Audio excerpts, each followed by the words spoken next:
हे विधाता, यदि आप मुझसे रीझ गए हो तो मेरी एक इच्छा पूरी करो। बोले कहो बृहस्पति के शिष्य अति विद्वान विदुर, उद्धव क्या चाहिए? तो उद्धव जी कहते हैं कि वृंदावन का छोटा सा पौधा बना दो, बड़ा वृक्ष नहीं, छोटा पौधा। बोले एक तो तुमको मानव नहीं बनना, ऊपर से चलो मानव नहीं तो जीव जंतु कह देते वो भी नहीं बनना, वृक्ष बनने की कहते तो वृक्षों में भी छोटा पौधा, ऐसा क्यों? बोले क्योंकि मैं सदा चाहता हूं कि जब जब ब्यार चले तो इन ब्रजवासियों की चरण रेणु से मैं सदा संलिप्त रहूं, सना रहूं, ऐसी कृपा मुझ पर कर दो विधाता।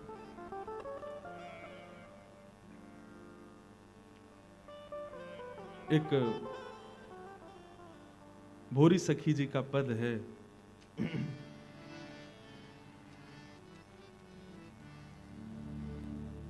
ऐसो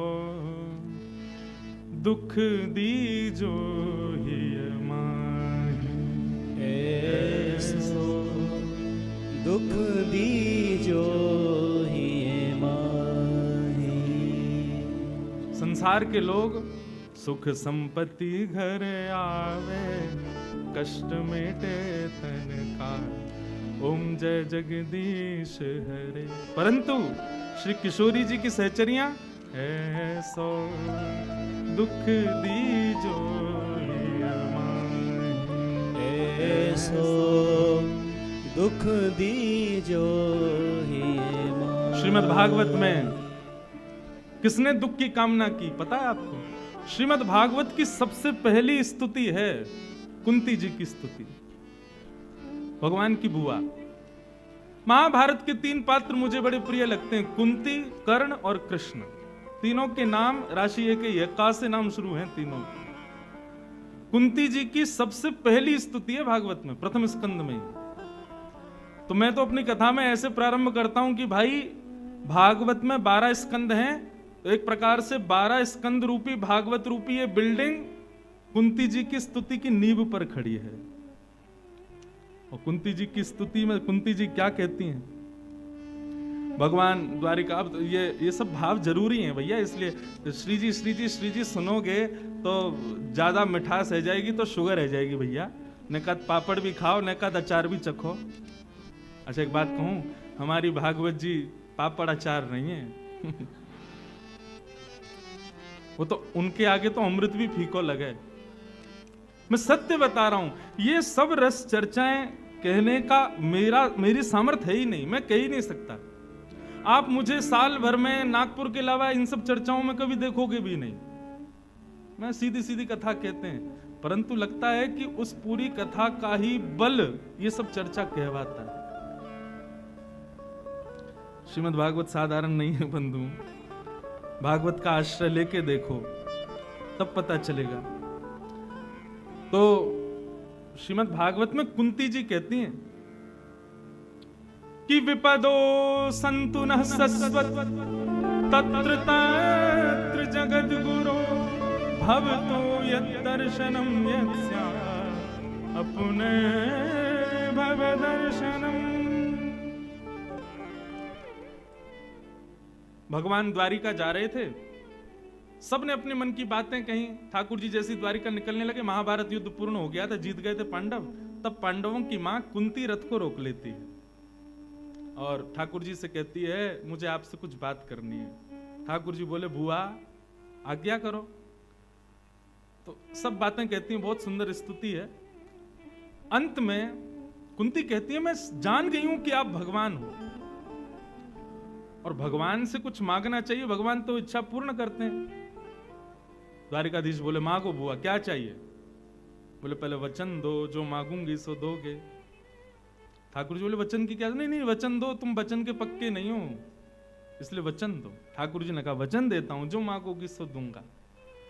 तब कुंती कहती है कि विपदः सन्तु नः सस्वत् तत्र तत्र जगत गुरो। इस संसार में जितनी भी विपत्तियां हैं वो सब मेरे जीवन में आ जाए। द्वारिकाधीश कांपने लगे कुंती की स्तुति सुन के। बुआ ये संकट कष्ट भोग के तेरा पेट नहीं भरता, क्यों मांग रही है? अरे देख अपने पुत्रों को देख, वो राजा बन गए, महाभारत युद्ध जीत गए, हस्तिनापुर के सिंहासन पर बैठे हैं, जीवन भर इन्होंने और तूने कष्ट सहा, आज पहली बार ये लोग राजा बने हैं और अब तू फिर से मुझसे दुख मांग रही है, क्यों? कुंती बड़ी अच्छी बात कहती है, अच्छा कन्हैया एक बात बताओ, तुम ये बात मानते हो ना कि कल तक हम दुखी थे? ठाकुर जी बोले हाँ। और आज हम सुखी हैं? बोले हाँ। तो देखो, कल तक हम दुखी थे तो तुम यहीं बैठे थे, आज हम सुखी हुए तो तुम छोड़ के जा रहे हो, तुम द्वारिका जा रहे हो। जिस बात से हमारा श्याम सुंदर हमें छोड़ के चला जाए वो बात हमें प्रिय नहीं है, चाहे वो हस्तिनापुर का सिंहासन ही क्यों ना। इसलिए कन्हैया, मुझे लगा शायद तुम विपत्ति में ही संग रहते हो, इसलिए विपत्ति दे दो। लेकिन बंधुओं, हमारी ब्रज की सहचरियां, आचार्य चरण इतना सुंदर भाव कह रहे हैं। श्री भोरी सखी कह रही हैं, दुख मांगो श्री जी से, लेकिन कैसा दुख मांगो? ध्यान से सुनना। ऐसो दुख दीजो हिय माहि, गाओ। ऐसो दुख दीजो हिय माहि। कैसा दुख? बिन पद कंज छटा दृग देखे, बिन पद कंज छटा दृग देखे। जब तक श्री जी आपके चरणों का दर्शन ना करें, जब तक आप युगल के चरणों का दर्शन ना करें, तब तक को सुहावे नाही प्यारी जू, को सुहावे नाही प्यारी जू, को सुहावे नाही श्याम जू, को सुहावे नाही श्याम जू। दुख दीजो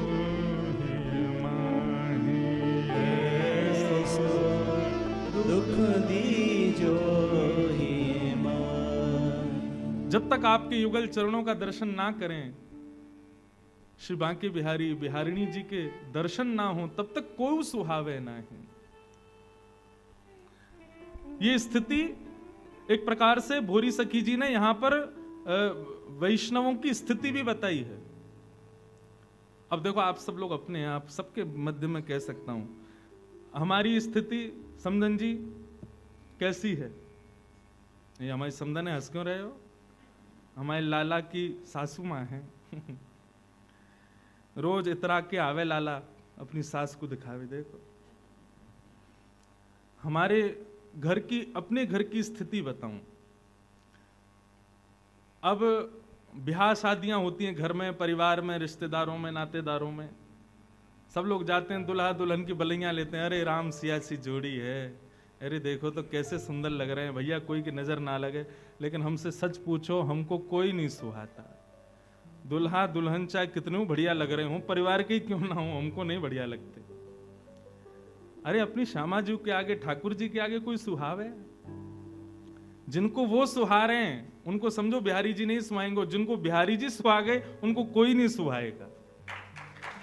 जिनको बिहारी जी वास्तव में चढ़ गए जिनके नेत्रन में, उनको फिर कोई सुहावे कोई नहीं।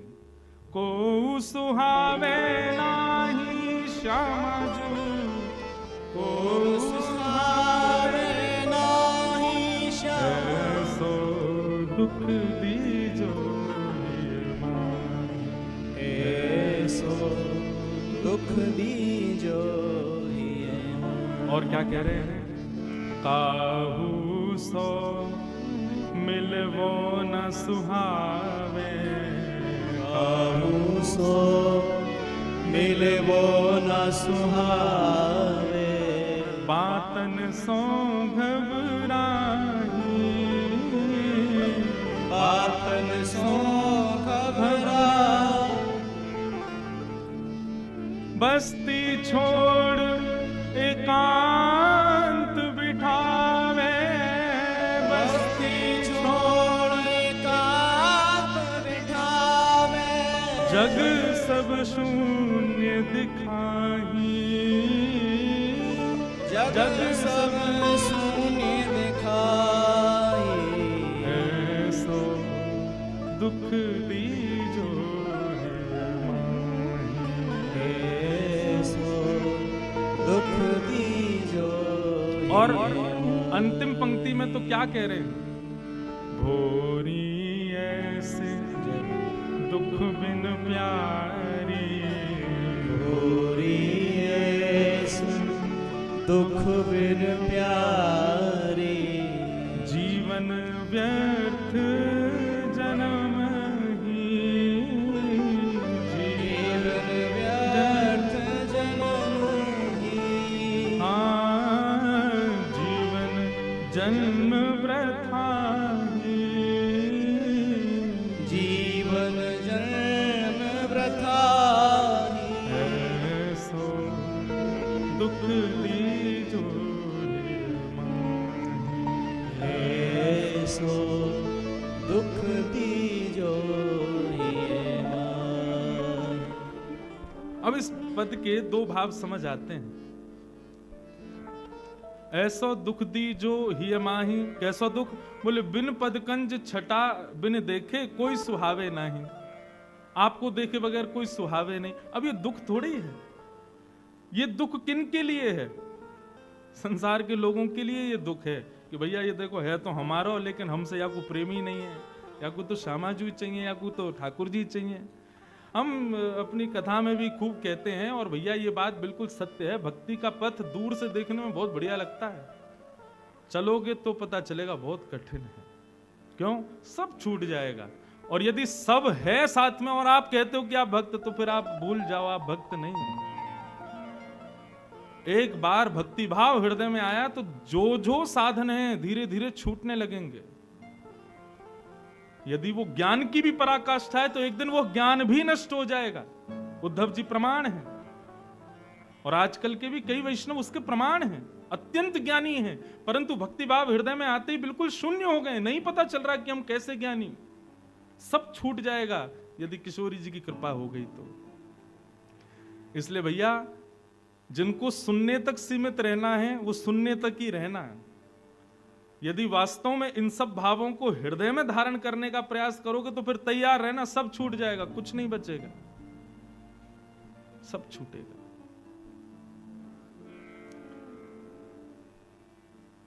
परंतु हमारे रसिक जन कहते हैं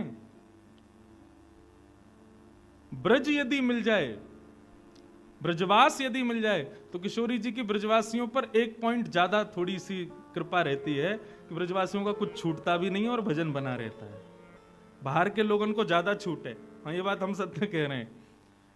जन्म यदि ब्रज में हो जाए तो ब्रजवासी तो बड़े मौज में रहे, उनसे ज्यादा भजन भी कोई ना करे, और श्री जी सदा उनसे प्रसन्न ही रहे, राजी रहे, ठाकुर जी भी उन पर प्रसन्न रहे। या हमारे ब्रज के सब रसिकों ने अपने भावों के अंत में यही कहा कि ब्रज में बसाओ। क्यों? बोले ब्रजवासी बनने में फिर ये क्रम छोड़ने के, परिवार छोड़ने के, ममताएं छोड़ने के क्रम नहीं करने पड़े। ब्रजवासी सब में लगे रहते हैं और भजन भी कर लेते हैं, इसलिए ब्रज चाहिए। तो आज का विनय इसी से ही प्रारंभ हुआ कि हे किशोरी जी, हमारी यही अभिलाषा कि आप हमें ब्रज प्रदान करें। किशोरी जी के चरणों में बारंबार वंदन नमन करते हैं। और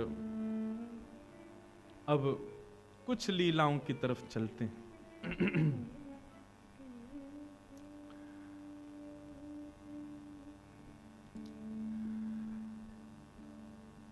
कल हम लोगों ने दर्शन किया कि श्री किशोरी जी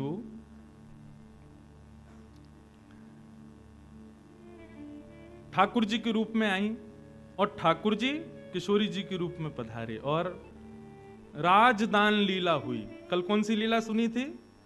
राजदान। बाकी तो दान लीला है, कल की राजदान लीला थी, क्योंकि कल दोनों अदला बदली हुई थी। तो आज अब वो लीला पूर्ण हुई, उसके बाद रास बिहार हुआ। रास बिहार के पश्चात अब किशोरी जी अपने रूप में आ रही हैं और ठाकुर जी अपने रूप में आ चुके। सब सहचरियां किशोरी जी का श्रृंगार कर रही हैं, पुनः उनको किशोरी जी रूप में ला रही हैं और ठाकुर जी टुकुर टुकुर निहार रहे हैं। अब ललिता, विशाखा आदि सब सखियां किशोरी जी का श्रृंगार कर रही हैं और ठाकुर जी को मन है रो कि इनको हटा के मैं करूं श्रृंगार। लेकिन भैया ये सहचरी हैं, नेक में दुत्कार दें, भगा दें ठाकुर जी है। तो ठाकुर जी बोले ऐसा कुछ करना चाहिए जैसे ये सब व्यस्त है जाएं और ये सेवा मुँह को मिले। बहुत सुंदर भाव है भाई ने, कब गंभीरता से ने थोड़े खिलते भय में आओ, वो ऐसे रोए रो सुराग चल रहा है।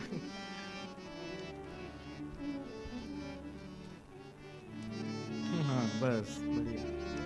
हाँ रागों से भी भूमिका बनती है, वो ज्ञान व्यान सब रखो रह गयो, शुरुआत में दे दियो, अब तो आओ लीला में चलें। तो ठाकुर जी देख रहे हैं कि भैया श्री जी को श्रृंगार है रहे हो है, कितनी सौभाग्यवंत है ललिता विशाखा आदि सब सखियां। बताओ श्री जी के कानन को ऐसे पकड़ के कुंडल पहना रही हैं, श्री जी के पत्रावली को श्रृंगार कर रही हैं, चुनरी ला के उड़ा रही हैं, बीच बीच में श्री जी को जल की प्यास लगे तो अपने हाथों से जल पिला रही हैं, पावन में पाजेब पहना रही हैं। ठाकुर जी की इच्छा है रही है कि ये सेवा हमको मिल जाए, लेकिन ये जब तक ये सबरी खड़ी रहेंगी तब तक हमको ये सेवा नहीं मिलेगी। तो ठाकुर जी ऐसी वहीं विचरण कर रहे थे, तो ठाकुर जी बोले मुंह को तो बड़ी जोर की भूख लगी है, ऐसा मन कर रहा हो कि कोई वृक्षन से फल तोड़ के लिया है, मुंह को खवाए दे, मैं तो आनंदित है जाऊं।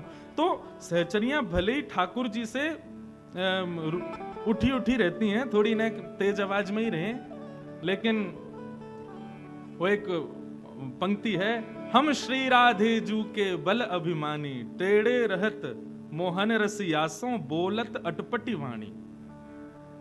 किशोरी जी के बल का अभिमान है सब सहचरियों को, ठाकुर जी से सीधे मुंह बात ना करें, लेकिन अगर ठाकुर जी को कोई श्रम हो रहा है तो सब सहचरियां उनकी भी सेवा करती हैं। ठाकुर जी बोले मुझे तो मन कर रहा है कि बहुत जोर की भूख लगी है, कोई फल तोड़ के लिया है। इतने में एक सखी बोली, श्यामाजू ठाकुर जी को भूख लगी है, ये बाकी सब सखी मैंने फल तोड़ लाऊं? हाँ जाओ। लालजू अभी रुको, हम अभी आपके लिए फल लाएं। एक गई, ठाकुर जी बोले और बच्ची हैं, इनको कैसे भगाऊं? अरे मुंह को तो प्यास भी लगी है, कोई जल लिया तो, यमुना जल से आजकल प्यास ना बुझे भैया, कोई बढ़िया मटका में भर के और कुआं से निकाल के लेके आवे तो आनंद आ जाए। तो एक सखी बोले अरे जय को प्यास लगी है, मैं जाऊं? दूसरी सखी भाग गई। लेकिन चतुर दो सखियां हैं, ललिता और विशाखा, ये सब समझ जाएं ठाकुर जी के मन की बात में। आहा इतना सुंदर श्री भगवत रसिक जी का पद है, लाल एती चतुराई कहां पाई। ये लाला इतना चतुराई तुम में कहां से आई है? अब तो दो ही सखी रह गई, बाकी सब सखी तो ठाकुर जी ने भेज दी। कोई से कहती है तेरो कसम चिल्ला रहा है, जल्दी जावा को भूख लगी है, जाके भोजन बना। बोली लाडली जू मैं अभी आऊं भोजन पवा के, एक वैसे चली गई, सबको भगा दिया, दो ही रह गई। तब विशाखा ने देखा कि भाई ये समझ रहे हैं हम कहा इनके मन में चल रहे हो है, तब वो गा रही हैं। अब देखो ठाकुर जी के हृदय का भाव यहां प्रकट कर रही हैं, लालेते चतुराई कहां पाई। लाल जी चतुर तो बहुत हो आप। बोले क्यों? बोले सब एक एक करके सगी भगा दें आपने, आपके मन में कहा चल रहा है हमें सब पता है। बोले कहा? बोले जावक के मिस पांव परत हो। जावक कहते हैं वो लाल लाल लगाती मात्राएं चरणों में, क्या बोलते हैं उसको? हैं? महावर, महावर बोलते हैं ना।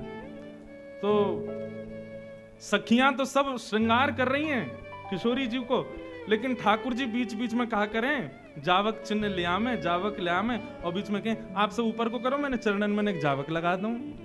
विशाखा ललिता बोली हम सब समझ रही हैं, ये जावक के मिस पांव परत हो, आप श्री जी के पांव छुए को प्रयास करो, या ये महावर लगावे के चक्कर में हम सब समझे आपकी बातन में। जावक के मिस पांव परत हो, करन चात आपन मन भाई, करन चात आपन मन भाई। अपने मन की सी सेवा करना चाहो, हम सब जान रही हैं। लालेती चतुराई कहां पाई, लालेती चतुराई कहां पाई। ठाकुर जी बोले ना ना ऐसी बात ना है, अरे आप ले लो महावर तो आप लगाओ, जावक चिन्ह आप बनाओ, मौका पड़ी है। मैं तो अपने कामन को छोड़ छोड़ के आऊं यहाँ श्री जी के पास में, मुंह कोई वो थोड़ी है। माँ यशोदा मैया नंद बाबा उनको इकलौतों में लाला, 9 लाख गैयान को भार मेरे सिर पे, पूरा घर मुंह को संभालना पड़े। अरे तुम तो सब बरसाने वाली हो, माँ तो अनेक सब लोग हैं संभालने को, नहीं तो पूछो तो पूरे गोकुल तो मेरी भ्रगुटीन पे ही रहवे। मैं वह गोकुल को बेचारे को अनाथ छोड़ के यहाँ श्री जी की सेवा में आऊं, मोह कहा पड़ी? चलो जाऊंगा, मोह कहा है, अभी चलो जाऊंगा। तब सखियां कह रही हैं, छल बहु भरे साधु से दीखो, छल बहु भरे साधु से दीखो। लाला किशोरी जी, देखने में ऐसा लगे कितनो सीधो है लाला हमारा, है देखने में ऐसा लगे कोई साधु पुरुष, लेकिन यहाँ के हृदय में जितने छल भरे हैं उतने कोई के हृदय में ना है। छल बहु भरे साधु से दीखो, छल बहु भरे साधु से दीखो।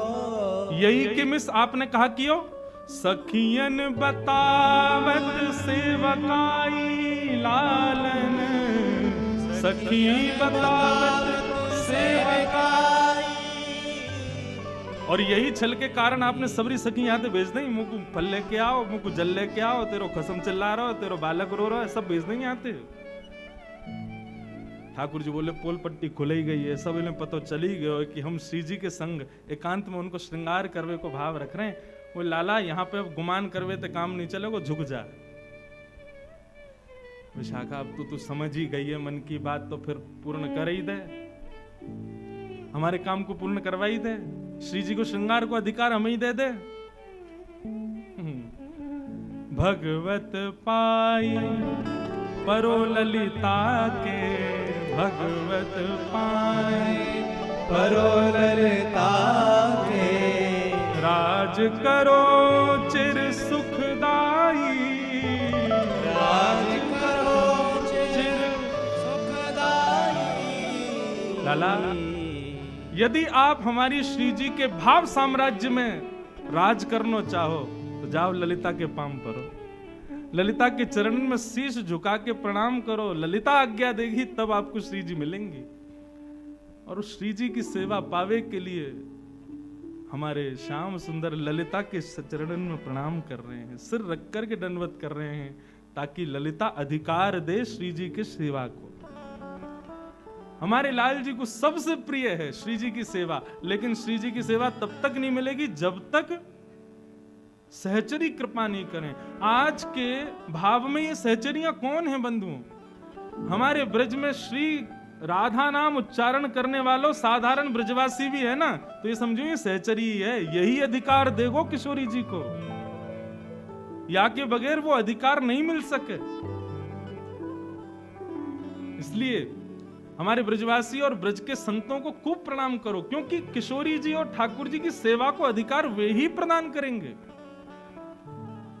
हम वहां जाकर के भी ये सोचा नागपुर के सेठ हैं, कलकत्ता के सेठ हैं, बंबई से बहुत बड़े अमीर आदमी हैं, तो श्री जी और ठाकुर जी कभी आपको सेवा नहीं मिल सकती। वहां जाकर के तो अपनी ठकुराई और अपने भाव सब भूलो और ब्रजवासी और सब सहचरी के चरणन में नाक रगड़ के प्रणाम करो, वे प्रसन्न है गए तो श्री जी आपको सहज मिल जाएंगे। दोनों पक्ष हैं, भाव पक्ष से तो श्याम सुंदर ललिता को भी प्रणाम करने को तैयार हैं यदि श्री जी की सेवा मिले, लेकिन हम आप सबके पक्ष में यहाँ पर भगवत रसिक जी आज्ञा कर रहे हैं, भैया सदा ब्रज के रसिकों को प्रणाम करते रहो, दंडवत करते रहो, नमन करते रहो, उनमें अवगुण मत देखो, क्योंकि वे ही आपको श्री जी और ठाकुर जी की सेवा देंगे, उनके बगैर ये मिलना असंभव है। लाले ते कहाँ पाई चतुराई, लाले तू कहाँ पाई चतुराई। ठाकुर जी की ऐसी मधुर लीला है। ललिता विशाखा आदि सखियन को भी प्रणाम करें कि श्री जी की सेवा मिले। मधुर सेवा ठाकुर जी करते हैं। और फिर सब सखियां युगल स्वरूप की आरती उतारती हैं। अब लीला आती है कुछ ऐसी, ठाकुर जी निरंतर वंशी का वादन करते हैं। बंधुओं, हमारे यहां वंशी को बड़ी बड़भागिनी बताया। श्रीमद् भागवत के वेणु गीत में तो गोपियां कहती हैं हमारी सौत है। बोले क्यों? वो निरंतर ठाकुर जी के ओष्ठों पे सोती है, उनके अधरामृत का पान करती है। ठाकुर जी नित्य या को अपनी कमरिया में बांध करके रखें, और तो और ठाकुर जी रात में अपनी तकिया के पास ही रख के सोए। हमारे लाल जी आज भी शयन करेंगे ना, चाहे मार्ग में भी फ्लाइट में कहीं जाए, कहीं वंशी संगी रहेगी। वंशी, छड़ी और बंटा जी। बंटा क्या है? वो पल्ली तरफ रखो ना, ये ठाकुर जी को टिफिन है छोटो। हमारे लाला को भूख बहुत लगे तो यहाँ में कछु ना कछु रखना पड़े। हम तो ऐसा करें, जब सफर में जामे ना तो ठाकुर जी के एक आध लड्डू रख दें और ठाकुर जी की झांपी में 1000-2000 रुपया रख दें। लाला और भूख लगे तो खरीद के खा लियो। भैया ये भाव की सेवा है, ये नियम की सेवा ना है, ये क्रम की सेवा नहीं है, तो भाव की सेवा है। तो ठाकुर जी वंशी सदा अपने संग रखें। क्यों रखें? क्योंकि वह वंशी को श्री जी ने भी अपने अधर पर धारण किया है, और जब से श्री जी ने अधरामृत को पानवा वंशी को कराया हो, तब से ठाकुर जी वही को लिपट करके सोमे, वही के संग रह में, वह को सदा अपने संग रखें। वंशी को कभी त्याग ना करें। पर वह वंशी के कई भाव हमारे ब्रज में बताए गए। श्री राधा वल्लभ लाल को जिनने लाड़ लड़ायो, ऐसे श्री हित हरिवंश महाप्रभु, वे तो वंशी के ही अवतार बताए गए। एक आत्मदेव नाम के ब्राह्मण थे।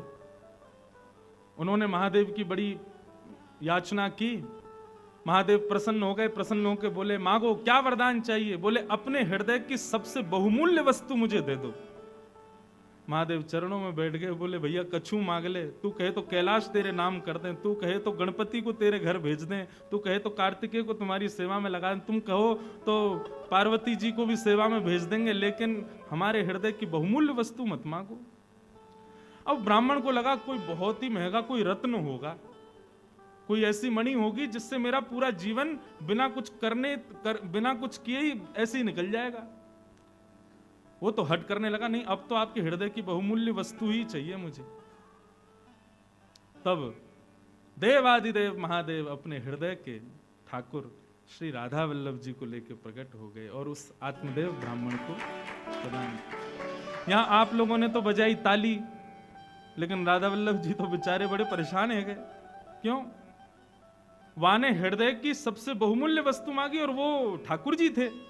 महादेव ने कही, लो हमारे हृदय की बहुमूल्य वस्तु। आत्मदेव बोले, जे कहा दियो आपने? मैं तो सोचो आप कोई मणि दोगे, कोई रत्न दोगे, आप तो ये ठाकुर जी दे, ये सेवा वेवा हम पे ना पे। बोले, भैया यही है मेरे हृदय के सबसे बहुमूल्य वस्तु। आत्मदेव जी ले तो आए, लेकिन भाव से उनको तो ये लगता है ये तो और खर्चा बढ़ गए मेरे। तब किशोरी जी ने आज्ञा दी वंशी को, बोले हमारे लाल जी को कष्ट नहीं हो, श्रम नहीं हो, आप पृथ्वी पर जाओ। तब ठाकुर जी की वंशी ही श्री हित हरिवंश महाप्रभु के रूप में पधारे और आकर के आत्मदेव जी से ठाकुर जी को ला करके वृंदावन में विराजमान किया। हम अपने पद में गाते हैं ना, जो विश्राम में पद गाते हैं, आतुर है हरिवंश पुकारो, श्री राधा राधा नाम, तब सघन कुंज यमुना तट आयो, श्री राधा वल्लभ लाल। बोल राधा वल्लभ लाल की जय। तो एक ब्रज के भाव से ठाकुर जी की वंशी आज भी ठाकुर जी के संग है और वो आचार्य रूप धारण करके भी आई हैं। परंतु एक भाव से ठाकुर जी की वंशी ये श्री हनुमान जी महाराज पधारे कहीं की कथा के भाव से। और भाव कुछ ऐसा था कि भगवान श्री राम जब अपनी लीला पूरी करके जाने लगे, तब हनुमान जी ने प्रार्थना की, बोले भगवान आप लंका से वापस अयोध्या जा रहे हैं, बीच में दंडकारण्य में कुछ संत आपकी प्रतीक्षा कर रहे हैं, उनको दर्शन दे दीजिए। राम जी बोले अभी हम पे समय नहीं है, 14 वर्ष पूर्ण हो गए, अभी हमको निश्चित अभी अयोध्या पहुंचना है, नहीं तो भरत जीवित नहीं मिलेगा। हनुमान जी बोले वहां एक भरत नहीं मिलेगा, यहां लाखों भरत मर जाएंगे। तब रघुनाथ जी ने आज्ञा दी, बोले चिंता मत करो, ये सब दंडकारण्य के जितने भी संत हैं ये सब अपने भजन के प्रभाव से द्वापर में श्री राम वृंदावन में गोपी बन करके प्रकट होंगे और तब हम इन सब को वह सुख देंगे जो ये चाहते हैं। हनुमान जी बोले लेकिन एक विडंबना है। बोले क्या? उन सब ने मुझ पे विश्वास किया कि मैं आपको लेके आऊंगा, अब मैं आपको ले जा नहीं पा रहा तो मैं क्या करूं? ठाकुर जी बोले चिंता मत करो, हम तुमको ब्रज में कोई ना कोई रूप देंगे और आप ही हमको इन सब संतों से मिलाओगे। तब द्वापर में ठाकुर जी ने विचार किया हनुमान जी किस भाव से आवे, तो वही हनुमान जी ठाकुर जी की वंशी बन करके आए और जब जब उस वंशी की नाद होती है तब तब गोपियों का मन ठाकुर जी की ओर आकर्षित हो जाता है। महाराज प्रारंभ ही श्रीमद् भागवत में वंशी के नाद से ही हुआ। हनुमान जी ने अपना वचन निभाया कि हम आपको मिलाएंगे और गोपियों को लेके गए ठाकुर जी के पास। पर अब यहां का भाव सुनो, अति सर्वत्र वर्जयेत। कई बार कई वस्तु हमको सुख देती हैं लेकिन कई बार उससे हमको कष्ट भी हो जाता है। आज सब गोपियां इस वंशी से परेशान हो गई हैं और इतना सुंदर भाव ठाकुर जी वंशी जब बजाते हैं, वंशी के भाव से ठाकुर जी किशोरी जी का स्मरण करते हैं। आहा।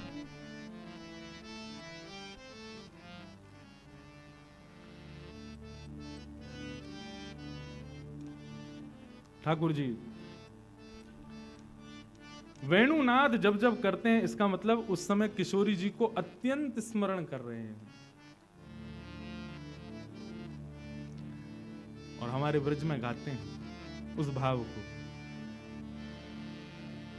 मैं तो तेरो ही गुणगान करूं वृंदावन, मैं तो तेरो ही गुणगन गाऊं वृंदावन कुंज में। तेरो ही गुणगान करूं वृंदावन में। मैं तो तेरो ही गुण गाऊं वृंदावन कुंज में। मैं तो तेरो ही गुण गाऊं वृंदावन कुंज में। मैं तो तेरो ही गुण गाऊं वृंदावन कुंज में। मैं तो तेरो ही गुण गाऊं वृंदावन कुंज में। मैं तो तेरो ही गुण गाऊं वृंदावन कुंज में। हाँ रसिक जनन सिर मोर किशोरी, रसिक जनन शिर मोर किशोरी। रसिक जनन सिर मोर किशोरी। रसिक जनन शिर मोर किशोरी। तुम हो मम चित चोर किशोरी। तुम हो मम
ठाकुर जी वंशी बजाते हुए यमुना पुलिन पर वृंदावन कुंजों में श्री जी को याद कर रहे हैं, वंशी नाद कर रहे हैं।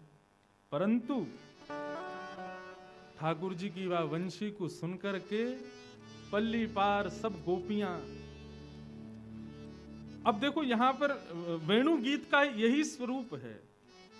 ठाकुर जी वेणुनाद करते हैं श्री जी को स्मरण करके, परंतु उस वेणुनाद को सुनकर के गोपियों की स्थिति ऐसी होती है वे देहाभिमान शून्य हो जाती हैं, जो काम कर रही हैं उसी को करने में रह जाती हैं, या जो काम कर रही हैं उसमें मन नहीं लग पाता, भूल जाती हैं सुध बुध कहां बैठी हैं, क्या कर रही हैं, कैसे कर रही हैं। ठाकुर जी को भाव तो बड़ो प्यारो है, लेकिन वहां गोपियों की स्थिति तो बड़ी विचलित करने वाली हो गई। सब गोपियां इकट्ठी हुई आपस में और मन बनाने लगी, बोले भैया या लाला की वंशी को कहा करें। बोले क्यों? बोले सुनवे में सुख तो बहुत दे, लेकिन जब या की वंशी बजे वास समय हमारे कोई काम ही ना है पा में। गोपियां, भागवत का एक श्लोक भी है, वहां ठाकुर जी से निवेदन करती हैं, लाला एक काम करो। बोले कहा, तुम वंशी तब मत बजाया करो जब हमारे घर में भोजन बने करे।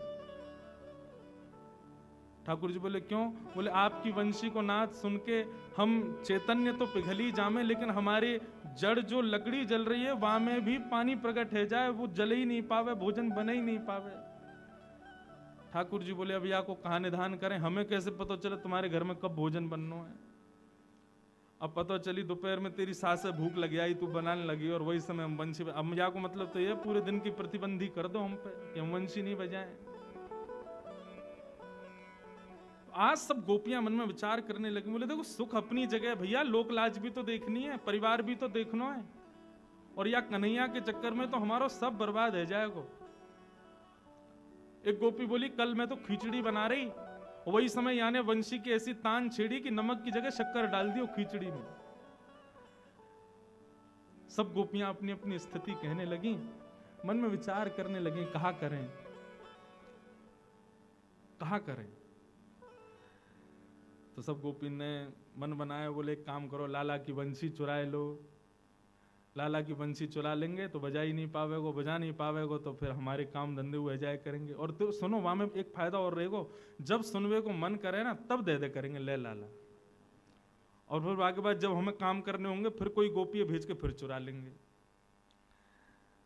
गोपियां सब ये चर्चा कर रही थी, तभी वहां से ठाकुर जी का एक सखा गुजर रहा था जिसका नाम है मधुमंगल।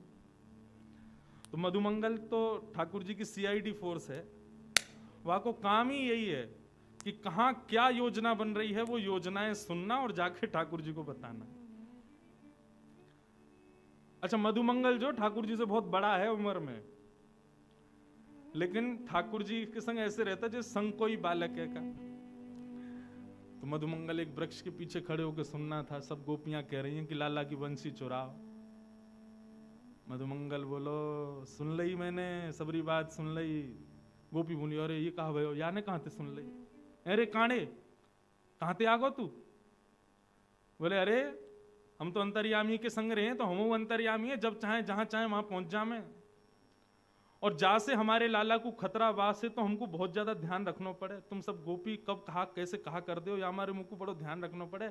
और आज मैंने सुन ली है तुम्हारी बात जो तुम कह रही, अरे सखियों अरे गोपियों तुम तो बड़ी निर्दयी हो, बताओ हमारे लाला के बारे में ऐसा सोचो। सब गोपी बोली कहा सुनो तेने? बोले मैंने सब सुन लियो कि तुम लोग कह रहे हैं कि हम लाला की वंशी चुराएंगी। सब गोपी चरण पकड़ने लगी, बोले तो पता चल गई है, अब ठाकुर जी से मत कहिए। बोले कहियो, अब्बा वंशी की जिम्मेवारी मेरी है, तुम चुरा के तो दिखाओ। चुरानो तो दूर तुम छू नहीं पाओगी वह वंशी को। हमारे लाला इतना प्रेम करे, तुम्हें पता है यशोदा मैया के संग ना सोवे, लेकिन वह वंशी को लिपट के सोवे, वह वंशी के बिना एक क्षण ना रहे। और तुम सब हमारे लाला के वह प्राण स्वरूप वंशी को चुरावे को योजना बना रही हो।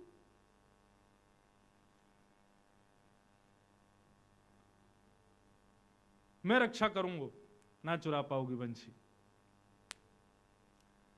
गोपी बोली मधुमंगल तू हमारी बात सुन, यदि तू हमारी बात सुनेगो तो तू भी राजी करेगो कि वंशी चुरानी चाहिए। देख हमारे घर की स्थिति क्या कर दी है वह वंशी ने, जब जब बजैवा की वजह से जो जो घरों में हो जाता है वो सब बताने लगी गोपियां।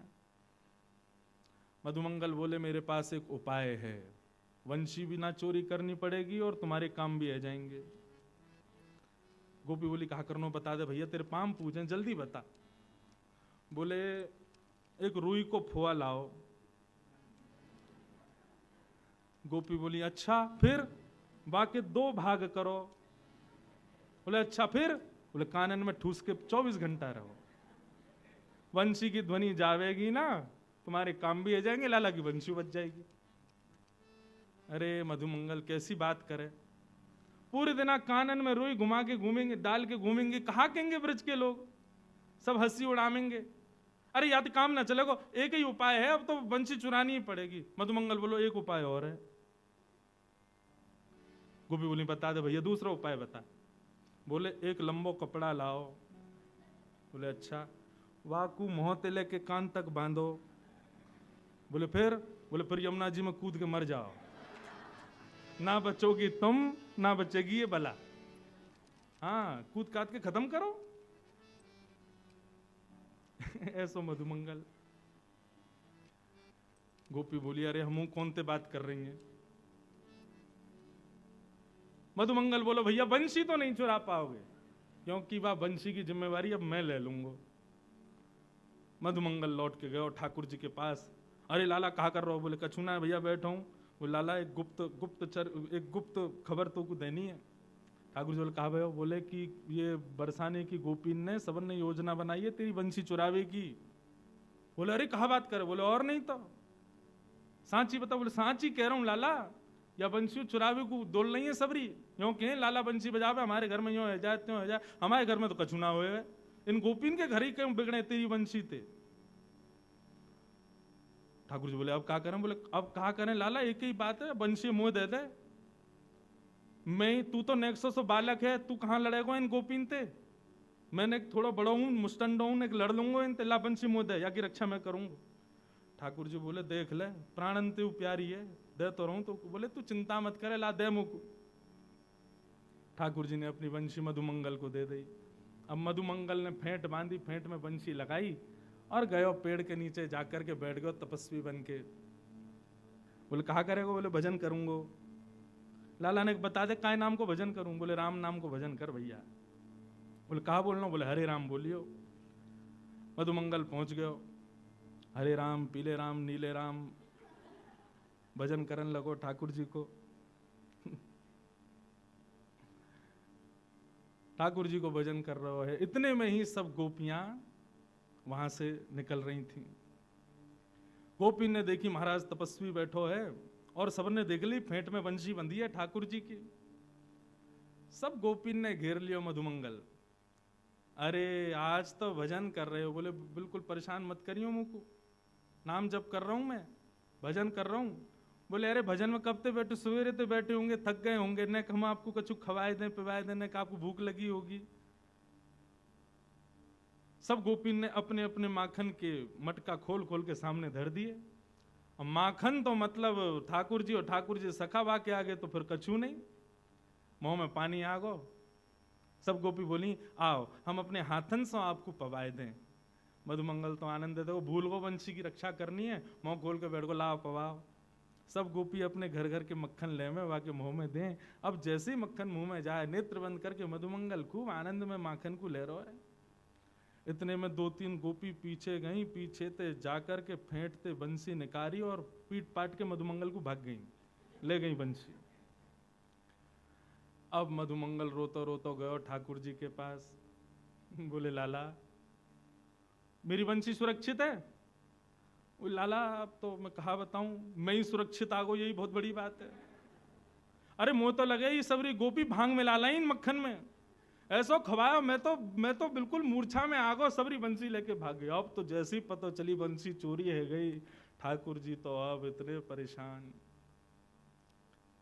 कहाँ गई होगी? बोले बरसाने की गोपी ले गई हैं, तो जरूर श्री जी को जाके दे दी होगी। अब तो लाला उन्हीं के पास जा, वही तेरी रक्षा करेंगी, वही तो पे कृपा करेंगी। हमारे ठाकुर जी बरसाने पहुंचे। अच्छा, ये सब योजना गोपियों ने श्री जी के नेतृत्व में ही की थी।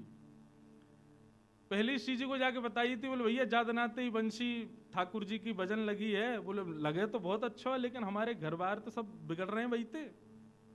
श्री जी आप आज्ञा दो तो हम बा को चोरी कर लाएं।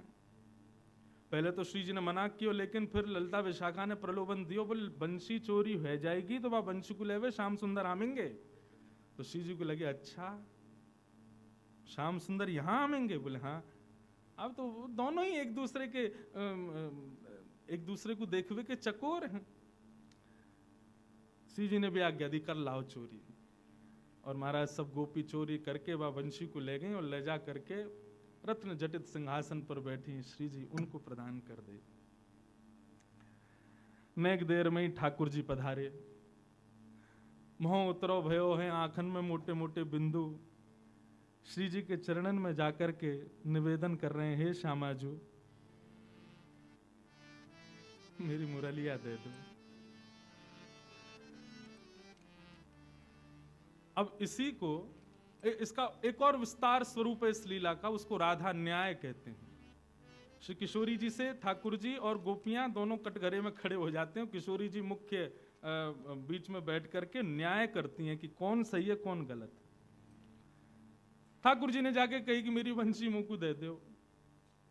किशोरी जी बोली देखो श्याम सुंदर हमें आपकी वंशी से कोई बैर नहीं है, लेकिन इन गोपीन की बात सुनो, ये भी गलत नहीं है। सब गोपियों ने बताया, बोले जब ये बंशी बजा में हमारे घर में ऐसा ऐसा रह जाए, कोई पानी भरती रह जाए, कोई भोजन बनाती रह जाए, कोई सोती रह जाए, कोई मुस्कुराती रह जाए, कोई रोती रह जाए, ऐसी स्थिति या वंशी तो होगी तो कैसे चलेंगे काम। अब आप या को कोई निधान बताओ। ठाकुर जी बोले निधान का बताऊं, मैं वंशी पे आपको ही नाम गाऊं, मैं कोई साधारण वंशी तो बजाऊं ना। तेरो ही गुण गाऊं मुरलिया, तेरो ही गुण गाऊं मुरलिया। ठाकुर जी अपना पक्ष पुष्ट कर रहे हैं। लीला में श्यामाजू तो मुख्य आसन पर बैठी हैं। ठाकुर जी एक तरफ अपना पक्ष रख रहे हैं और गोपियां दूसरी तरफ से आरोप लगा रही हैं। और ठाकुर जी बता रहे हैं कि भैया हम वंशी काय भाव से बजा में। तेरो ही गुण गाऊं मुरलिया, तेरो ही गुण गाऊं मुरलिया, तेरो ही गुण गाऊं मुरलिया, तेरो ही गुण गाऊं मुरलिया। तुम हो कुंवर किशोरी राधे, तुम हो कुंवर किशोरी राधे, मैं तेरे ही हाथ बिकाऊं श्यामा, तेरे ही हाथ बिकाऊं श्यामा, तेरे ही हाथ बिकाऊं श्यामा, तेरे ही हाथ बिकाऊं श्यामा, तेरो ही गुण गाऊं मुरलिया, तेरो ही गुण गाऊं मुरलिया, तेरो ही गुण गाऊं मुरलिया, तेरो ही गुण गाऊं। यह विनती बलिहार सुनो तो, यह विनती बलिहार सुनो तो, यह विनती बलिहार सुनो तो, यह विनती बलिहार सुनो तो, मैं तेरो ही दास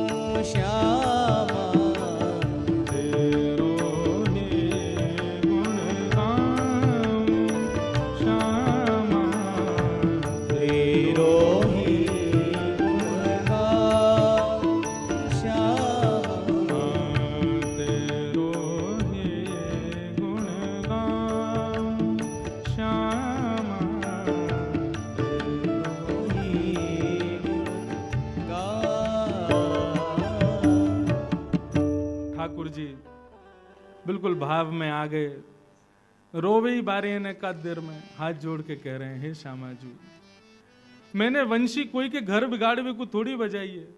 मुझे कहा पतो ये गोपी कब कहा कौन सी लीला कर रही है। मैं तो आपको जब स्मरण करूं, आपको याद करूं, तब वह वंशी को वादन करूं। वास्तव में इस लीला के पीछे एक भाव यह भी है कि भाई श्याम सुंदर के अधरामृत को पान सब गोपी करनो चाहे, लेकिन वो सुख केवल और केवल वह वंशी को ही मिले। तो इन सब गोपीन के 36 के आंकड़े भी हैं वह वंशी थे। ये वंशी भी एक सहचरी है, सखी है, या हमारे ये सब दूर करना चाह रही हैं ठाकुर जी से।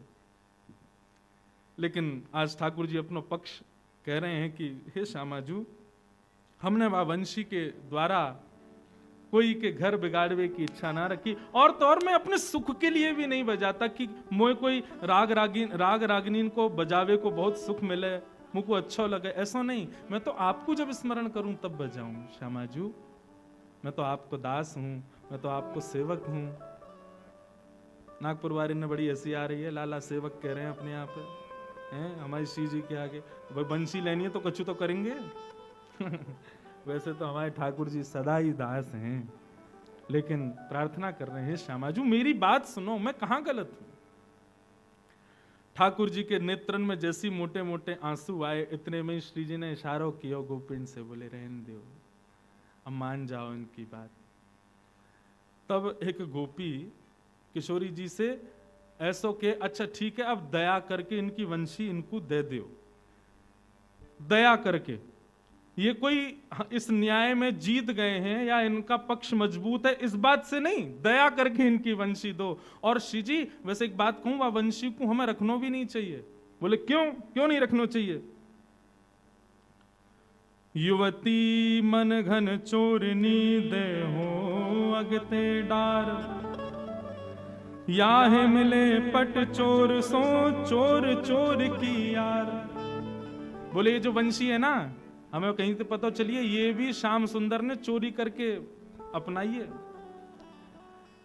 तो यह भी चोर हैं और ये वंशी भी तो वैरणी चोरनी है। बोले क्यों, ये हमारे चित्त को चुरावे? ये भी चोर हैं, वो भी चोर हैं, ये चोर चोर एक दूसरे के यार हैं। यह में पट चोर सो चोर चोर की यार, यह चोरन सरदारनी यह चोरन सिरमोर। हे श्यामाजू, ये वंशी चोरन की सरदारनी है, और ये जो सामने खड़ो का है इतनो सीधो सो बन के, ये चोरन को सरदार है।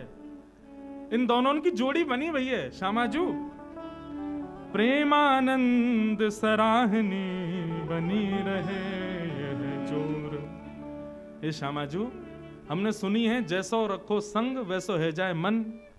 अगर हमने या वंशी को ज्यादा समय अपने पास रखो तो हम बरसाने वाले आपकी सहचरियां, आप हम सब बड़े पवित्र हैं।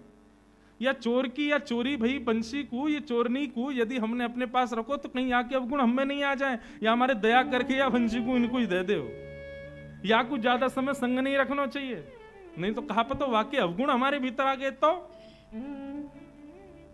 तब ठाकुर जी, तब उन गोपिन के भाव सुनकर के श्री जी ने न्याय में जीते नहीं है, दया करके वंशी को ठाकुर जी को प्रदान किया। अच्छा लो रखो अपने पास।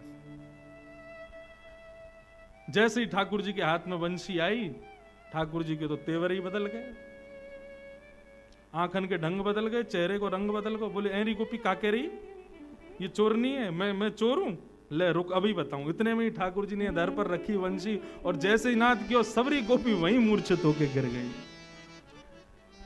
और श्यामा श्याम की अद्भुत लीला का ये मधुर भाव प्रकट हुआ। ऐसे हमारे ठाकुर जी की मधुर लीलाएं ब्रज में प्रधानता रूप से रहती रहें। ऐसी वंशी के सुंदर भाव हैं। तो ठाकुर जी वंशी काय भाव से बजा में, किशोरी जी को स्मरण करें तब वंशी बजा में। हमारे बिहारी जी तो साल भर में एक ही बार वंशी धारण करें हाथ में। क्यों? क्योंकि वहां पे बिहारी जी की सेवा किशोरी जी को याद करने की नहीं है, जितने दर्शनार्थी आ रहे हैं उन पर कृपा करके उनको दर्शन देने की है। इसलिए साल भर बंशी को अलग ही रखा जाता है। कहीं पूरे साल बंशी बजाई तो लाखों लोग वृंदावन आते हैं, तो बेचारे कहाँ जाएंगे, क्योंकि बिहारी जी तो फिर अपने भाव में आ जाएंगे। या हमारे साल में एक ही बार बंशी हमारे ठाकुर जी धारण करें, और हमारे लाल जी भी जब आरती होवे तभी वंशी को धारण करें। वंशी धारण करते ही मतलब अब स्मृति, अब श्री जी स्मरण में कृष्ण है, अब इनकी आरती उतारो, तब उनको भाव लियो। ऐसे भाव हमारे ब्रज के हैं। एक सुंदर भाव हमारे हरिदासियों का है। ठाकुर जी की सबसे प्रिय सेवा कौन सी? आहा,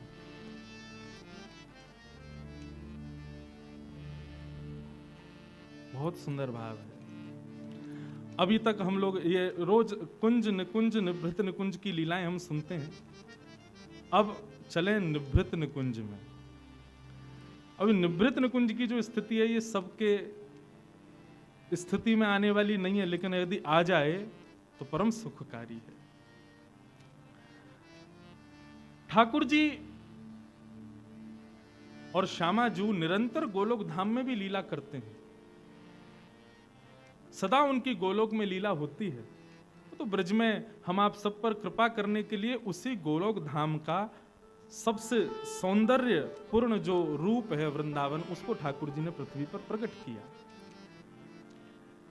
तो एक दिन अष्टदल कमल के सुंदर सेज पर श्री किशोरी जी सोई हैं और श्री ललिता जी किशोरी जी के चरणों को अपनी गोद में रख करके बैठी हैं, और उसी समय ठाकुर जी का वहां आगमन होता है। अब इस भाव को हमारे हरिदास जी संत कितना सुंदर इसका वर्णन करते हैं। अब देखो ये निभृत निकुंज की लीला है, इसको आप आंख खोल के सुन ही नहीं पाओगे। यहाँ तो नेत्र बंद करने पड़ेंगे, विचार करना पड़ेगा, ध्यान धरना पड़ेगा, कैसो भाव कैसो रूप। और जो नित्य निभृत निकुंज की उपासना के आदि हैं उनके लिए तो ये अत्यंत मधुर लीला है, इसलिए बहुत भाव से सुनिएगा। चपात चपुरत सेज पर बिहारिन दास मुख मोन, थोड़ी सो एड़ी लगी सुख समुझत है कौन। ये हमारे नाथ की निभृत लीला पान। अब इस भाव साम्राज्य का दर्शन करो। चपात चुपरत सेज पर बिहारिन दास मुख मौन, थोड़ी सो एड़ी लगी यह सुख समझत कौन। श्री जी अष्टदल कमल के सेज पर सोए हैं और श्री ललिता जी अपनी गोद में किशोरी जी के चरणों को लेकर के बैठी हैं। तभी वहां श्याम सुंदर का आगमन हुआ। जैसे ही ठाकुर जी पधारे तो बाहर खड़ी सखियों ने ठाकुर जी को रोका, बोले श्री जी शयन कर रही हैं। तो बोले तो का ये अपनी पाजेब उतार के जाओ, इनकी छम छम छम आवाज करते भाई भीतर जाओगे, कहीं श्री जी को विक्षेप है वो उठ गई तो। सो ठाकुर जी बाहर ही बैठ के अपनी पाजेब उतार रहे हैं और जो भी ध्वनि करने वाले श्रृंगार हैं उन सबको उतार करके अचक अचक करके भीतर प्रवेश कर रहे हैं। तभी देखिए अष्टदल कमल की सेज पर रूप लावण्य प्रकट हो रहा है श्री जी का। सब सखियां इस प्रकार इस भांति वहां खड़ी हैं, मानो कोई है ही नहीं वहां पर। श्री जी शयन कर रही हैं और श्री ललिता जी गोद में ठाकुर किशोरी जी के चरण लेकर के बैठी हैं। तभी ठाकुर जी वहां पहुंचे और पहुंच के बोले, हे ललिता जी, ये जो सेवा आप कर रही हो ये हमें दे दो, हमें बैठन दो किशोरी जी के चरणन में। ललिता जी बोली, इतनी जोर से क्यों बोल रहे हो, धीरे धीरे बोलो ना, नीचे बैठ जाओ, चुपचाप बैठो और इशारे में ही बात करो, आप इतनी तीव्रता से मत बोलो। ठाकुर जी बोले, इतने धीरे बोलने से कहाँ श्रम होगा, श्री जी उठ जाएंगे। बोले श्री जी उठेंगी ये तो बहुत दूर की बात है, आप बोल रहे हो तो आपके मुख से निकलने वाली उष्णता श्री जी के चरण को स्पर्श करेगी तो हमारी श्री जी को श्रम है जाएगा। और तभी ललिता जी ने दिखाया कि श्री जी का वह भाग जहां ललिता जी और ठाकुर जी बैठे थे, आपस में चर्चा कर रहे थे, उतने भाग में हल्की सी लालिमा प्रकट हो गई उष्णता की वजह से। ठाकुर जी ने जब उस लालिमा को देखा तो ठाकुर जी कहने लगे, बोले तो फिर ये सेवा तो हम कभी नहीं कर पाएंगे। क्यों? बोले हमारे मुख की उष्णता श्री जी को जब लग सकती है तो हमारे हाथ तो बड़े कठोर हैं, इनसे हम सेवा कैसे करें ठाकुर जी श्री जी की। ललिता जी बोली तो विचार करो कैसे करोगे, सेवा करनी है तो करनी तो पड़ेगी, लेकिन या को भान रखना पड़ेगा कि श्री जी को श्रम नहीं हो। तो यहाँ पर कितनी सुंदर बात कह रहे हैं, थोड़ी सो एड़ी लगी यह सुख समझत कौन। ये हमारे वृंदावन का वो रस भाव है जिसमें सबको प्रवेश नहीं है। थोड़ी से एड़ी लगी, किशोरी जी की एड़ी लग रही है ठाकुर जी की थोड़ी से। कैसे लग रही है? तो ठाकुर जी किशोरी जी के चरणन की सेवा करना चाहें, लेकिन कैसे करें? हाथ से स्पर्श करेंगे तो श्रम है जाएगा। तो ठाकुर जी मन में विचार करने लगे, हमारे पूरे अंग में सबसे कोमल अंग कौन सा है? तो ठाकुर जी अपने एक एक अंग को स्पर्श करके देख रहे हैं। हाथन को देख रहे हैं, नासिका को देख रहे हैं, कानन को देख रहे हैं। यहाँ पे भी थोड़ी निष्ठुरता तो है। सब ठाकुर जी को लग रहे हैं कि सब श्रम कराएंगी, तभी ठाकुर जी सब जगह स्पर्श करते हुए अपने गालन को स्पर्श करें। हाँ, ये थोड़े कोमल हैं। यदि ललिता जी आप आज्ञा दो तो मैं अपने गालन से श्री जी के चरण दबाऊं। तब ललिता जी आज्ञा देती हैं और श्याम सुंदर अपने गालों से श्री जी के चरण दबा रहे हैं। और जब अपने गालों से श्री जी के चरण दबा रहे हैं तब श्री जी की एड़ी ठाकुर जी की ठोड़ी का स्पर्श कर रही है। और इस भाव साम्राज्य का स्मरण करके भगवत रसिक जी महाभाव दशा में प्रवेश कर रहे हैं। हमारे श्याम सुंदर ऐसे ठाकुर जी किशोरी जी के चरणों में पलोटते हैं। ये गाना बहुत आसान है। देखो दरो वह कुंज कुटीर में परो पलोटत राधिका पायन, लेकिन कैसे? ऐसे। हमारी श्री जी इतनी नाजुक हैं, इतनी सुकोमला हैं कि ठाकुर जी अपने हाथन से भी चरण दबावे में घबरा में, अपने गालन से किशोरी जी के चरण दबा में। हमने बहुत चित्र देखे हैं, लेकिन ऐसा चित्र ना देखो जहां में ठाकुर जी अपने गाल से किशोरी जी के चरणन को स्पर्श कर रहे हो। और चित्र भी ऐसा होना चाहिए कि थोड़ी किशोरी जी ठाकुर जी की थोड़ी किशोरी जी की एड़ी से स्पर्श करे। ऐसे भाव साम्राज्य में ठाकुर जी किशोरी जी की सेवा कर रहे हैं और सब सखियां देख देख करके अति आनंदित हो रही हैं। तभी श्री जी के जैसे नेत्र खुले, तभी कहा देखो ठाकुर जी धीरे से अचक से किशोरी जी के चरण पकड़ करके अपने गालन से किशोरी जी के चरणन को दबा रहे हैं। किशोरी जी रोकन लगी ठाकुर जी, अरे अरे श्याम सुंदर ये कहा कर रहे हैं? तब ललिता विशाखा आदि सब सखियां सब आनंदित हो गईं और सब गान लगी। कल लाल जी के विवाह उत्सव में भी ये पद गायो, आज पुनः वह भाव को गाएं। सब सखियां गा रही हैं, ठाकुर जी किशोरी जी के चरणन में बैठ रहे हैं। किशोरी संकोच कर रही हैं, लाल जी कहा कर रहे हो? सब सखी कह रही अरे करन दो। बोले क्यों? प्यारी को खिलौना गिर धरला, प्यारी को खिलौना गिर धरला, प्यारी को खिलौना गिर धरला, प्यारी को खिलौना गिर धरला, आओ प्यारी को खिलौना गिर धरला, प्यारी को खिलौना गिर धरला, नाना रूप रंग रति अंग अंग, नाना रूप रंग रति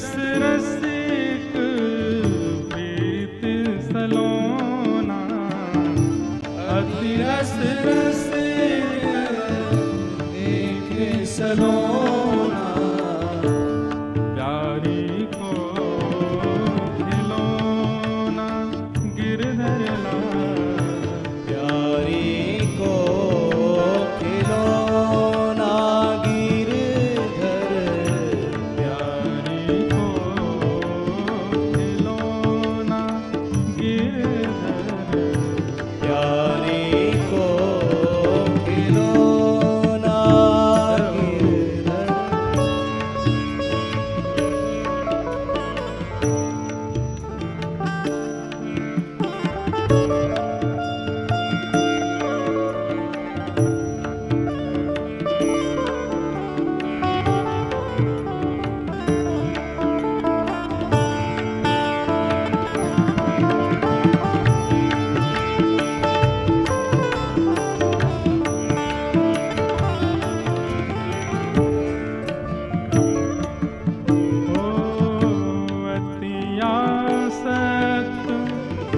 रहत जू छबीली, अति आसक्त रहत जू छबीली, अति आसक्त रहत जू छबीली, अति आसक्त रहत जू छबीली, छैल छबीले सो तन मन रोना, छैल छबीले सो तन मन रोना, प्यारी को खिलौना गिरधर, प्यारी जी को खिलौना गिरधर, प्यारी को खिलौना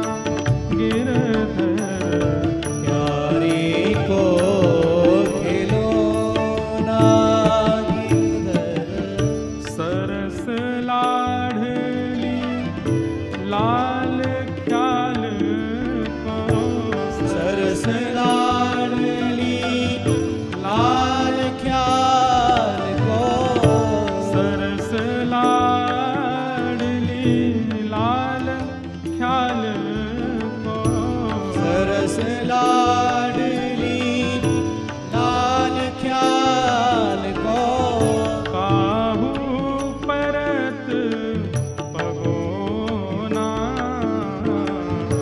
काहू परत पगोना, काहू परत पगोना, काहू परत पगोना, प्यारी को खिलौना गिरधर, प्यारी को खिलौना गिरधर, प्यारी को खिलौना गिरधर, प्यारी को खिलौना गिरधर, नाना रूप रंग प्रति अंग अंग, नाना रूप रति अंग, प्रति अति रस रसिक सलोना, अति रस रस रसिक सलोना, प्यारी को खिलौना गिरधर, प्यारी जो को खिलौना गिरधर, प्यारी को खिलौना गिरधर, प्यारी जो को खिलौना, प्यारी को खिलौना, प्यारी जो को खिलौना। ऐसे श्याम सुंदर नाना रूप धारण करके नाना भावों से किशोरी जी की सेवा में आसक्त होते हैं। हम लोग सब सेवा करते हैं, परंतु हमारा भाव रहता है जिसमें हमको सुख मिले ऐसे ठाकुर जी सेवा करवा में, जिसमें हमको अच्छा लगे, हमारे यहाँ दर्शनार्थी आवे उनको जैसा सुख लगे, हम ऐसे ठाकुर जी को तैयार करें, ऐसे उनकी सेवा करें। यह सेवा का भाव नहीं। हम जिन ठाकुर जी की सेवा कर रहे हैं वो प्रसन्न हैं कि नहीं, इसका भाव होना चाहिए। अब आज सुबह राधा बाग में हमारे लाल जी हिंडोला झूलने गए, तो पहले आप सब लोग सर्वेश भैया वगैरह धीरे धीरे झूला झुला रहे। अब इनको ये भी लग रही होगी लाल जी महाराज जी के हैं, कहीं हम जोर से झुलाएं, कोई डर नहीं जाए। लेकिन जो हमने पकड़ी तो हमने तो खूब जोर से झुलाए, और आप नहीं होते मैं और जोर से झुलाता हूं। क्यों? अब उसमें किसी का भाव नहीं, हमारा भाव ऐसा। हम पहली बार हिंडोला लेके आए ठाकुर जी को, तो दास के जन्मदिन पे लगभग वर्षा ऋतु रहती है, तो हिंडोला उत्सव होता है, तो सब लोग धीरे धीरे झुला झुला के ठाकुर जी को गए। रात में जब सब चले गए, मेरी बारी आई, तो मैं और एक भैया बैठे और मैंने पकड़ के डोर जोड़ते झुलाए। तो वो मुझसे बोले महाराज जी ने धीरे, लाल जी डर जाएंगे। मैंने कहा वो तो हम चाह ही रहे हैं कि डर जाएं। बोले क्यों? मैंने डरेंगे तो कम से कम यों से यों तो, अरे नेक धीरे झुला, डर लग रहा हो मोकू, नेक कछु बोलेंगे तो सही, घबराएंगे तो सही, कहीं घबरा के सही कछु बोलेंगे तो। आप लोग मत करियो ऐसा, भाव की बात है। तो सेवा तो हमारे, सेवा का मतलब ये नहीं है, कई लोग यूं कहते हैं हम वृंदावन गए तो वहां से गोपाल जी लेके आए, हाँ तुम्हारी इतनी सामर्थ्य तुम गोपाल जी को लाओगे। सदा ये कहो गोपाल जी हमको लेके आए हैं, गोपाल जी की हम पे कृपा है। हम कहाँ रहते हैं? गोपाल जी के घर में रहते हैं, हमारे घर में गोपाल जी रहते हैं। ये उल्टी बात है। आपके घर में मतलब कोई आपका घर इतना पवित्र है, वहां गोपाल जी रहेंगे? आप गोपाल जी के घर में रहते हो। सेवा भी सीखनी हो तो हमारे ठाकुर जी से सीखो। श्री जी को कहीं श्रम ना हो जाए, हाथ का स्पर्श दूर की बात, अपने गालों से चरण दबा रहे हैं। ये भाव तो मैंने भी पहली बार ही सुनो कि ठाकुर जी अपने, और ये भाव स्पष्ट नहीं था, वहां पर लिखा है कि एड़ी से थोड़ी छुभ रही है, इस भाव को कोई समझ नहीं पा रहा है। ये भाव ऐसे है कि ठाकुर जी जब गाल से किशोरी जी के चरण दबा रहे हैं, तब किशोरी जी की एड़ी ठाकुर जी के थोड़ी का स्पर्श कर रही है। ऐसी सेवा करते हैं हमारे श्याम सुंदर। सेवा में अपने स्वामी के सुख का विचार करो।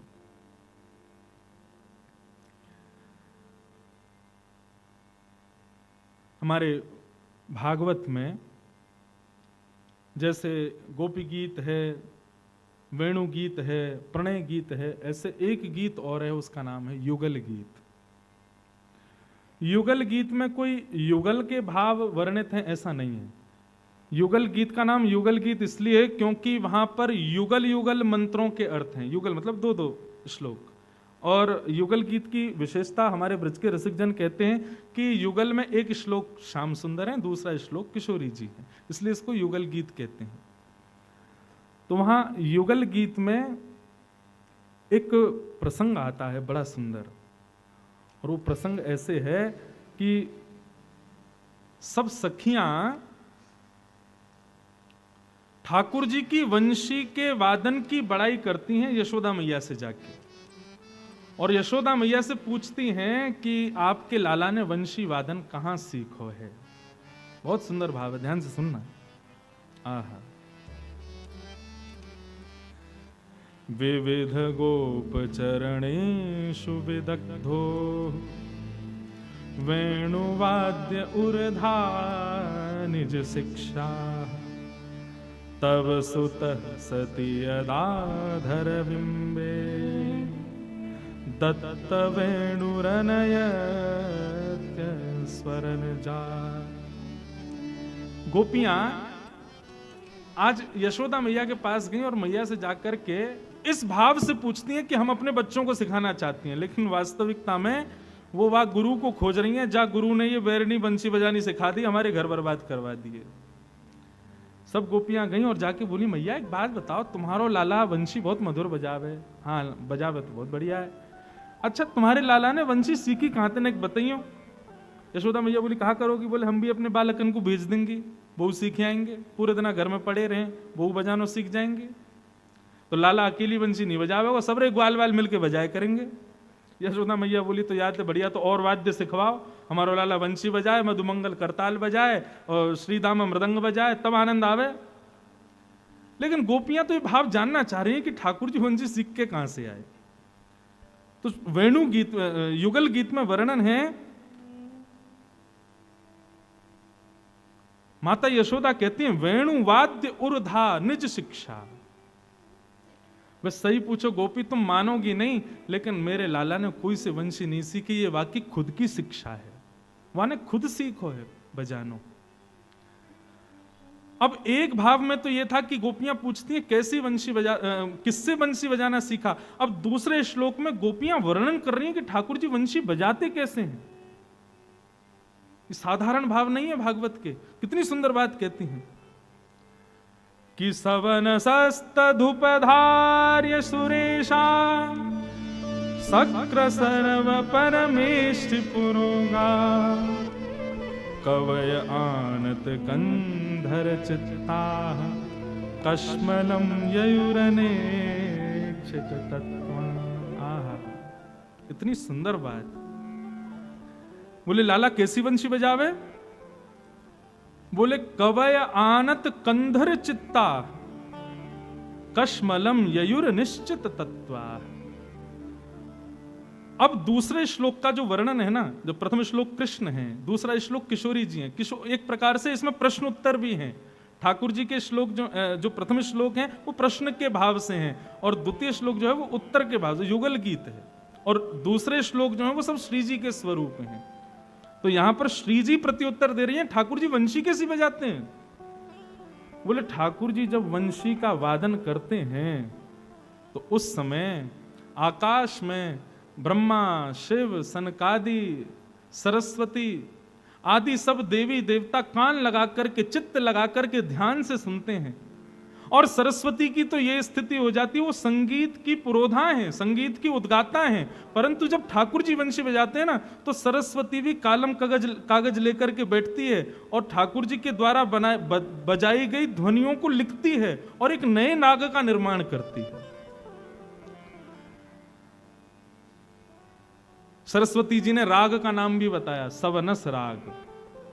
ठाकुर जी कैसा राग बजाते हैं? बोले सवनस राग बजाते हैं। बोले सवनस राग की विशेषता क्या?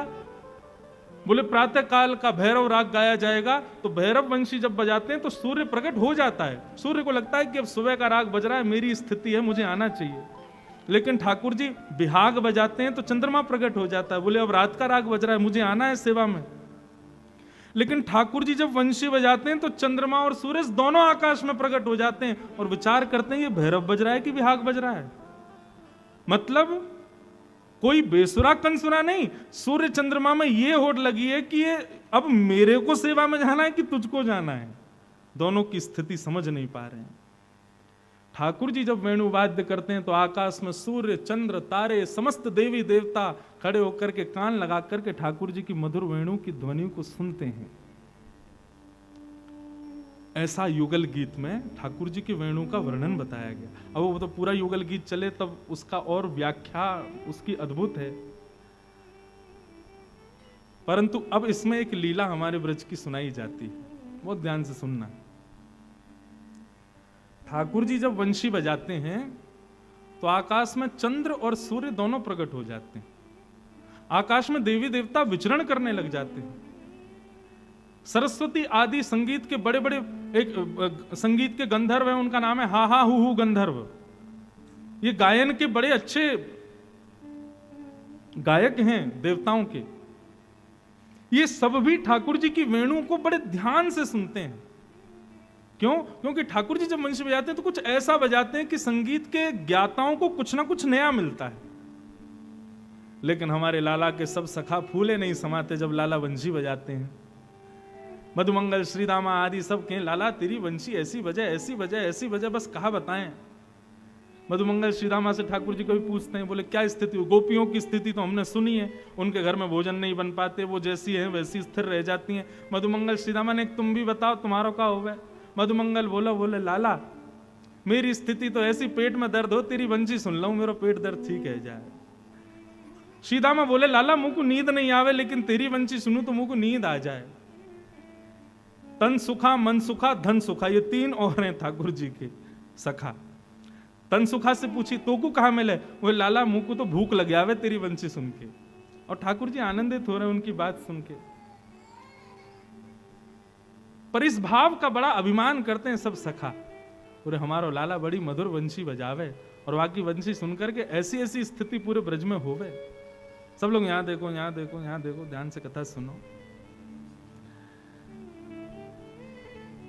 एक दिन ठाकुर जी ने ऐसी वंशी बजाई कि यमुना जल भर रही गोपियों की मटकियां लेकर के जा रही हो, तभी ठाकुर जी ने वंशी बजाई, वो सबकी मटकियां, वो स्थिर स्थिति ऐसी होगी मटकियां गिर गई।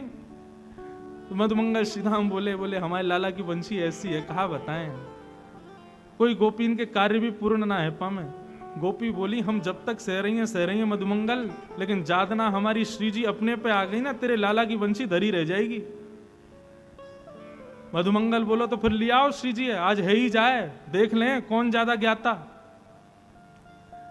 सब सखियन ने जाकर के श्यामाजू के चरण में प्रणाम करके कही, बोले हे श्री जी, ये लाला और या के सबरे सखान ने हमारी नाक में दम कर रखो है। बोले कहा, बोले वही वंशी है, इन पर घूम फिर के कछु काम नहीं बनने हो तो वह वंशी बजा दें, और हम वह वंशी को सुनकर के ऐसी है जाए कछु कही ना पावे। श्री जी ऐसे तो हम ब्रज में नहीं रह पाएंगे, कछु तो करना पड़ेगा। तो श्री जी बोली फिर एक काम करो। क्या? बोले श्याम सुंदर से कहो वो अपनी वंशी लेके आवे यमुना पुलिन पर, और हम अपनी वीणा लेके आ रही हैं, और कल नेक नेक है ही जाए, देखें कौन में ज्यादा ख्याति है। मधुमंगल श्रीदामा सदैव यही कहते रहे, बोले हमारो लाला वंशी बजावे, आकाश में देवता प्रकट है जाए, सूर्य चंद्र आदि सब प्रकट है जाए, नेक दिखाते दो इन लोगों को कि हमारी श्री जी कैसी।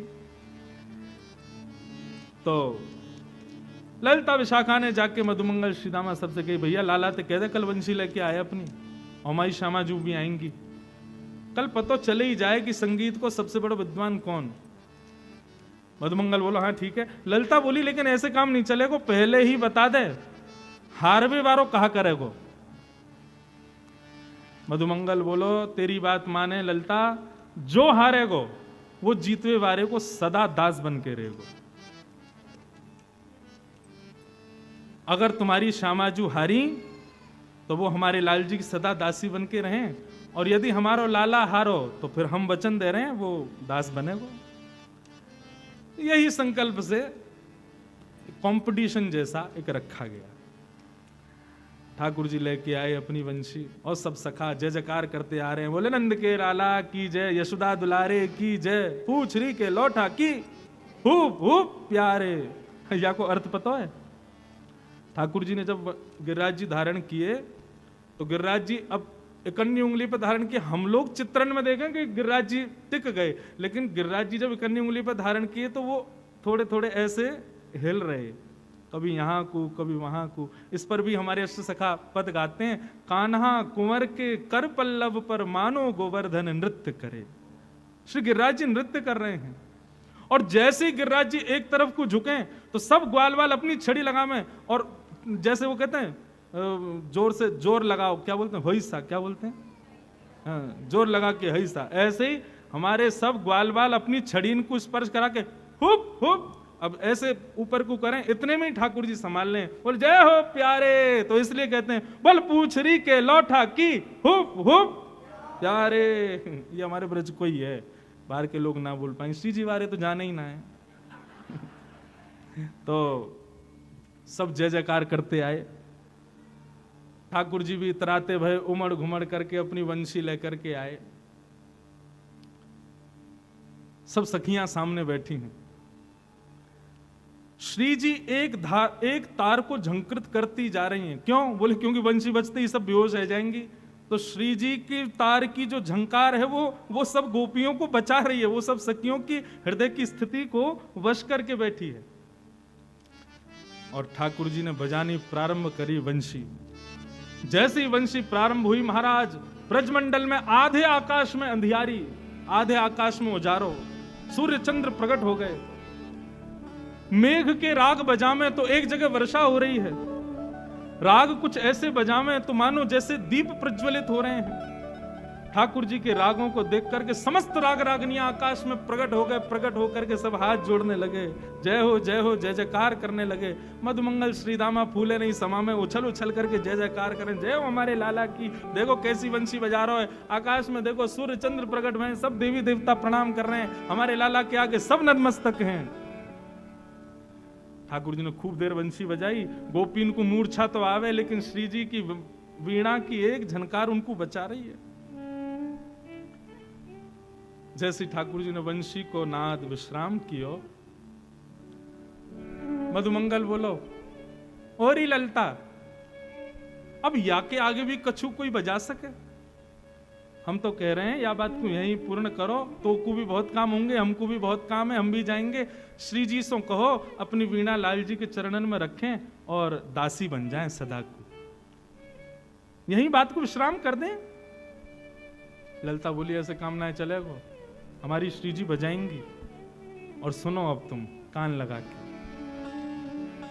ठाकुर जी बैठे हैं, सब सखा बैठे हैं। सामान्य हो गया मौसम, सूर्य चंद्र आदि सब स्थिर हो गए, सब चले गए, देवी देवता भी सब व्यवस्थित हो गए। और किशोरी जी अपने भाव में आती हैं। जैसे ही वीणा को अपने हाथ में धारण करके अपने एक हाथ से जैसे ही झंकृत करती हैं, एक झंकार होते ही आकाश में सूर्य चंद्र पुनः प्रकट हो गए, सभी देवी देवता प्रकट हो गए। यमुना जल में समुद्र के भांति लहरें उठने लगी, पृथ्वी पर भूचाल आने लगा, पृथ्वी हिलने लगी, डामाडोल हो गई एक झंकार होने मात्र से। किशोरी जी ने एक झंकार के बाद जब दूसरा स्वर लगाया तो स्थिति ये हुई कि आकाश में ब्रह्मांड का भेदन हो गया, सभी देवी देवता धड़ाम से पृथ्वी पर गिरे और गिर करके हाथ जोड़ने लगे। श्री जी नूतन प्रलय हो जाएगा, आपके आगे नतमस्तक होकर प्रणाम करके निवेदन कर रहे हैं। इससे आगे की स्थिति इस सृष्टि की नहीं है आपको सुनने की, आप कृपा करके इस वादन को यहीं विश्राम करो। किशोरी जी ने केवल 2 तार छेड़े तो ये स्थिति हुई कि सब देवी देवता 33 कोटि देवता सब नतमस्तक होकर श्री जी के सामने नतमस्तक होकर के बैठे हैं। तब ललिता ढूंढती है कहाँ है मधुमंगल श्रीदामा, तो पता चलिए यमुना जी में गिर गए हैं। ऐसा प्रलय नूतन भयो है कि सब गिर गए यमुना जी में। और तब ढूंढे, बोले श्याम सुंदर कहाँ है? तो श्याम सुंदर श्री जी के चरणन को अपनी गोद में रख करके और चरणन पर अपनी वंशी को न्योछावर करते हुए नतमस्तक करके बैठे हैं, सदा के लिए दासत्व स्वीकार कर रहे हैं। तब श्री जी से प्रार्थना करते हैं कि अब हमको ट्यूशन दे दीजिए। बोले काय का? वीणा का। आहा।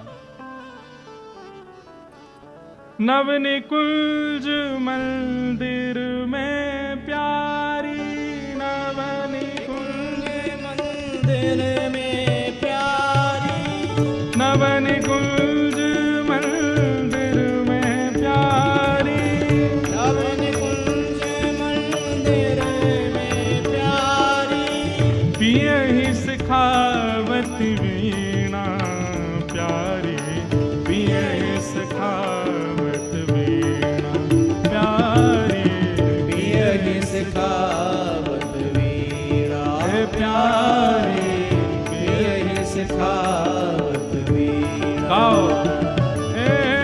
नवनिकुंज मंदिर में प्यारी, नवनिकुंज मंदिर में प्यारी, पियहि सिखावत वीणा प्यारी, पियहि सिखावत वीणा प्यारी, पियहि सिखावत वीणा।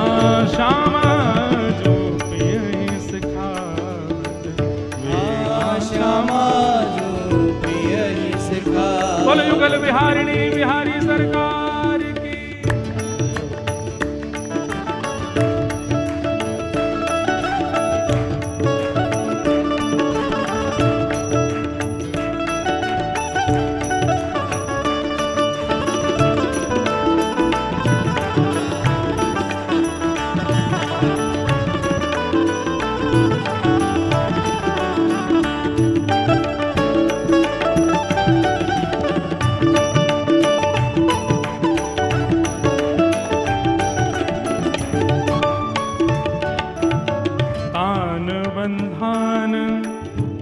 कल्याण मनोहर तान बंधान कल्याण मनोहर हित मन देहु प्रवीणा प्यारे हित मन देह प्रवीणा प्यारे। अब स्थिति ऐसी है कि श्री श्यामाजू ठाकुर जी को वीणा वादन सिखा रही हैं, लेकिन ठाकुर जी बड़े चतुर हैं हमारे। किशोरी जी कह रही हैं ऐसे पकड़ो, दूसरा हाथ ऐसे रखो, ऐसे बजाओ, ऐसे स्वर साधो, लेकिन ठाकुर जी जानबूझ करके गलत बजा रहे हैं। श्यामाजू कह रही हैं इतमन देहु प्रवीणा, अपना मन लगाओ, मन लगा के सीखो। ठाकुर जी बोले हमसे बज ना रहो, आप एक काम करो, अपनी वीणा छोड़ो, हमारे संग आके न हमारे हाथन को साध के न बढ़िया से बताओ कैसे बजाना है। और स्थिति यह है कि श्री जी और ठाकुर जी अब एक ही वीणा को बजा रहे हैं। किशोरी जी ठाकुर जी के हाथ को पकड़ करके रख रही हैं और बजा करके बार बार बता रही हैं ऐसे बजाओ।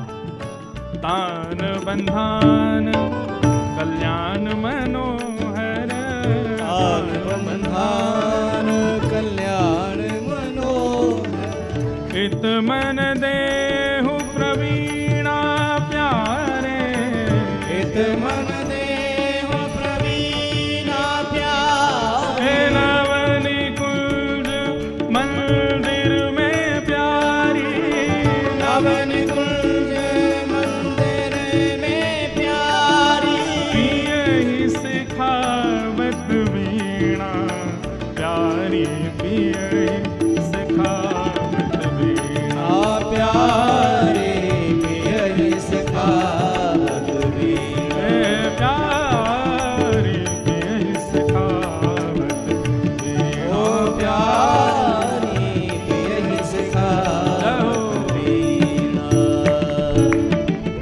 करताल बजा के गाओ भाव से। ठाकुर जी किशोरी जी वीणा बजा रही हैं, आप ताल दो।